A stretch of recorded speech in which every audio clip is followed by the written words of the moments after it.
All right, hey, what's up, everybody? Mike Lindsley back with you. It is 9 minutes with me here from Rosie's Corner in Brewerton, the absolute pizza shop of the ML Sports Platter. You got to get down here to Rosie's. It's right off of Bartell Road here, right off the 81 exit. You take a quick turn up to the right.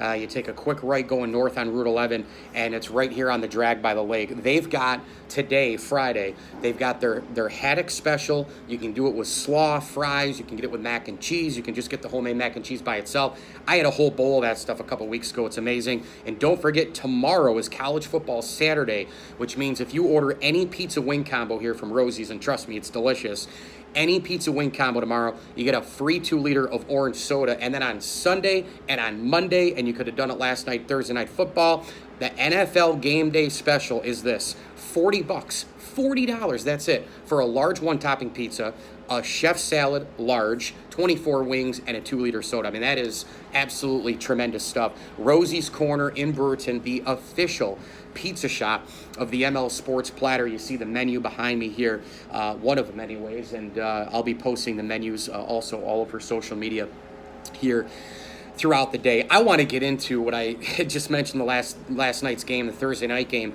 with the Jets and the Browns. I'm watching this game, and all I can think about, I'm flipping between that and the freaking Yankees and Red Sox, and I'm just, all I can think about is this is another dud. This is another dud football game. This is another unwatchable Thursday night game. I'm going to flip over to the baseball. I'm going to turn the volume down, read in between innings, the Jeff Pearlman USFL book, and take a chunk out of that, etc. And I ended up reading, too, in between both games. And then all of a sudden, the Jets started to kind of come unglued, so to speak. Tyrod Taylor goes down. He hits the turf. He gets the concussion. And in comes Baker Mayfield. And I think that was a storyline, no matter what, across the board, that if Baker Mayfield and Sam Darnold were going head-to-head, it was going to be a big storyline and ratings bonanza. If not, maybe some people would peel back and not really concentrate on the game that much. Well, insert Mayfield, and literally right from the get-go, this guy was all over it. He was making unbelievable downfield throws. He was making unbelievable checkdowns. He was hitting people long, hitting people short, hitting people on the side, hitting people in the middle.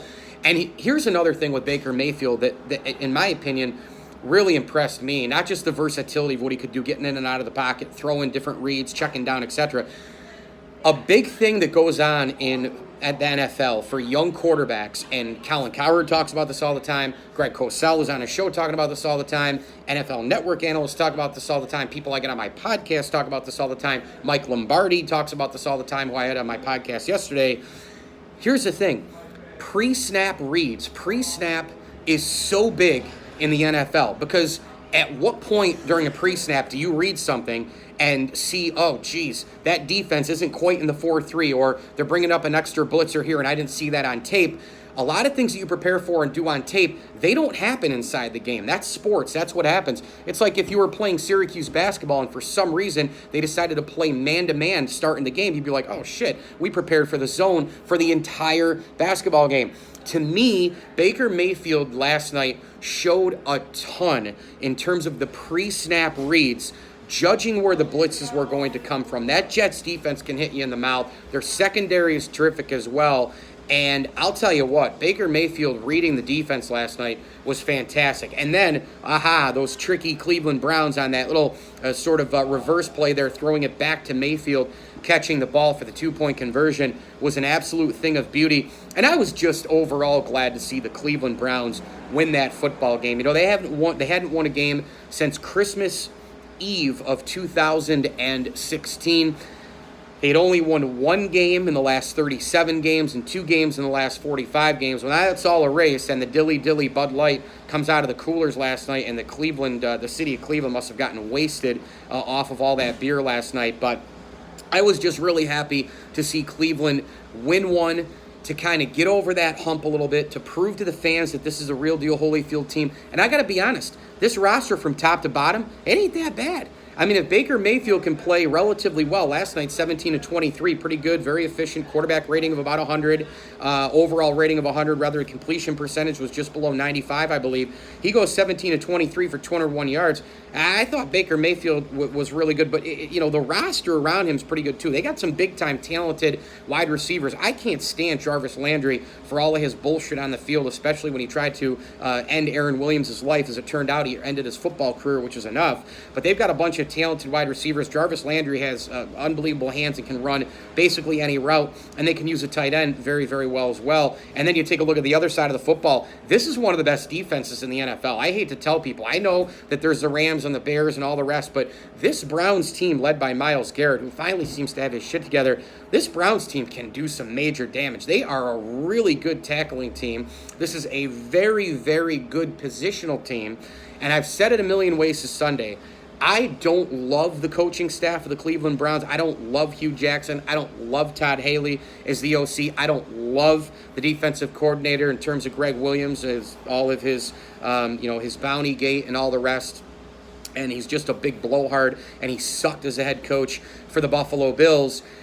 But as coordinators, these guys seem to be a little bit more confident. They seem to have their together in terms of just handling the one side of the football. We'll see how it all plays out. I still think that the Cleveland Browns, when all is said and done, they're probably going to go out and hire their own head coach with this regime. If they had the choice before, perhaps there would have been somebody else hired going into this season. But the reality of the situation is, last night was really good for Cleveland. Last night was really good for the Browns. Last night was frankly good for the NFL. I realize this is the Browns team, not the original Browns team. It's the team, of course, that expanded after the original Browns moved to Baltimore, thanks to Art Modell and all the rest. I realize that. But the name Cleveland Browns still resonates. They're a team that's easy to root for. People feel bad for them. They want to see them win. They're not a hated team. They're a staple name in the NFL.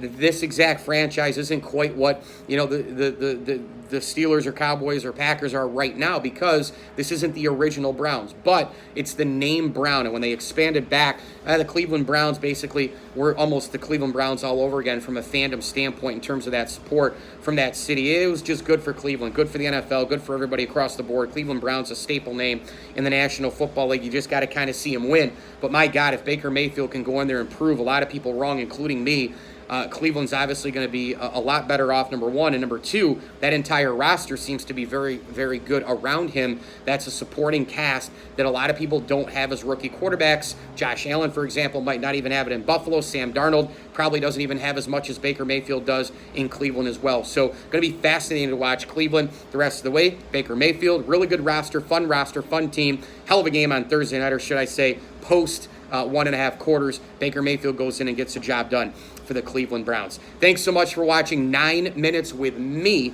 Mike Lindsley, IGTV, Facebook, and YouTube. We're going to do some longer Facebook Live videos here in the not-too-distant future, but I like to kind of throw in these 9-minute videos here and there. We are live, well, kind of live. I do it live, then I put it out on the internet, and then it's not live, but you get the picture. We're doing this video here from Rosie's Corner in Brewerton, New York. You gotta get here if you're in Central New York. Order your pizza wing combination all weekend long. Tomorrow, if you do it, you get a free 2-liter of soda during the college football and the Syracuse game. Also on Sunday for the NFL, plus on Monday, and you can do it every Thursday as well. $40 will get you a large one-topping pizza, a large chef salad, 24 wings, and a 2-liter soda. Thanks again for watching. Come to Rosie's Corner, the official pizza shop of the ML Sports Platter. You can hit me on Twitter at Mike L Sports and download my podcast, the ML Sports Platter, on Spotify, Google Play Music, and iTunes. As I always tell you, enjoy the games.